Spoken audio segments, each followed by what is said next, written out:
Hindi class में आप सभी लोगों का स्वागत है। बच्चों, आज कक्षा 9 में हम काव्य सौंदर्य के तत्व को पढ़ेंगे और उसके अंतर्गत अलंकार तत्व को पढ़ेंगे। इस वीडियो में आपके कोर्स में अलंकार में शब्दालंकार है केवल, जिसमें अनुप्रास अलंकार, यमक अलंकार और श्लेष अलंकार कोर्स में रखा गया है। तो इस वीडियो में आज हम यही तीनों अलंकार पढ़ने वाले हैं। तो बच्चों, आप इस वीडियो को आखिरी तक देखिएगा और अगर इस तरह के और वीडियो आपको पाने हैं तो इस चैनल को सब्सक्राइब जरूर कर लीजिएगा। तो हम अब अलंकार एक एक करके पढ़ते हैं। पहला है अनुप्रास अलंकार। इसकी परिभाषा देखिए, जहाँ किसी वर्ण की आवृत्ति बार बार होती है वहाँ पर अनुप्रास अलंकार होता है। इसका मतलब है कि वर्ण माने अक्षर, जहाँ पर कोई ऐसी पंक्ति हो जिसमें एक ही अक्षर, एक ही वर्ण बार बार आया हो, तो वहाँ पर अनुप्रास अलंकार होता है। उदाहरण से आप इसको अच्छी प्रकार से समझ जाएंगे। उदाहरण है तरनी, तनुजा, तट, तमाल, तरुवर, बहुछाए। आप इस उदाहरण में देख रहे हैं कि ता वर्ण हर शब्द में आ रहा है। शुरू के 5 शब्दों में ता से ही शुरू हुआ है। तो यहाँ पर स्पष्टीकरण भी आपको लिखना होगा कि यहाँ पर किस प्रकार से अनुप्रास अलंकार है।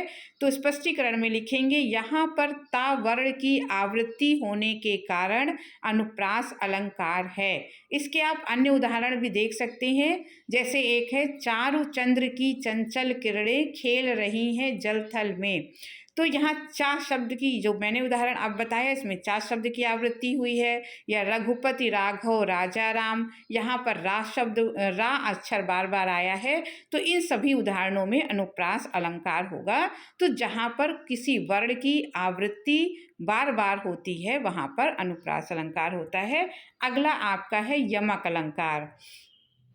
इसकी परिभाषा देखिए, जहाँ पर कोई शब्द दो या दो से अधिक बार आए लेकिन उसके अर्थ भिन्न भिन्न हों, वहाँ पर यमक अलंकार होता है।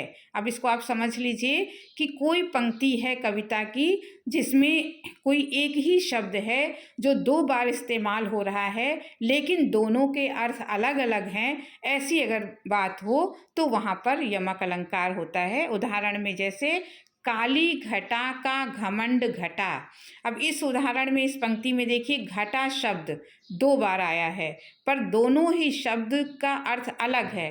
पहला जो काली घटा है, घटा का अर्थ है बादल, और दूसरे घमंड घटा का मतलब है कि कम हो जाना। घमंड जो है वो कम हो गया, घट गया। तो स्पष्टीकरण में आप लिखेंगे, इस उदाहरण में घटा शब्द 2 बार आया है किंतु दोनों के अर्थ भिन्न हैं। पहली घटा का अर्थ बादल और दूसरी घटा का अर्थ घटना या कम होना है, अतः यहाँ पर यमक अलंकार है। तीसरा आपका है श्लेष अलंकार। इसकी परिभाषा देखिए, जहाँ किसी शब्द का प्रयोग एक ही बार हो किंतु उसके अर्थ एक से अधिक हो तो वहाँ पर श्लेष अलंकार होता है। यमक में देखा, एक शब्द 2 बार होता है लेकिन दोनों के अर्थ अलग अलग होते हैं। लेकिन श्लेष में शब्द तो एक ही बार होता है लेकिन उसके एक से अधिक अर्थ होते हैं, तो वहाँ पर आपका श्लेष अलंकार होता है। अब इसको उदाहरण से समझ लेते हैं। इसका जो उदाहरण दिया गया है देखिए, सुबरन को खोजत फिरत कवि व्यभिचारी चोर। तो यहाँ पर इसका अर्थ है, सुबरन के शब्द एक बार आया है लेकिन यहाँ पर कवि, व्यभिचारी और चोर, इन तीनों के लिए सुबरन के अर्थ अलग अलग हैं, अतः यहाँ पर आपका श्लेष अलंकार होगा। इसका स्पष्टीकरण इस प्रकार से आप देंगे कि इस उदाहरण में सुबरन शब्द एक बार आया है किंतु उसके 3 अर्थ हैं। कवि के लिए सुंदर वर्ण है, व्यभिचारी के लिए सुंदर रंग है और चोर के लिए सोना है, अतः यहाँ पर श्लेष अलंकार है। तो बच्चों, आपको अलंकार अच्छे से समझ में आ गए होंगे। अच्छा लगा हो तो सब्सक्राइब कीजिएगा, लाइक कीजिएगा, शेयर कीजिएगा। अगले वीडियो में फिर किसी टॉपिक के साथ मिलेंगे। तब तक के लिए धन्यवाद।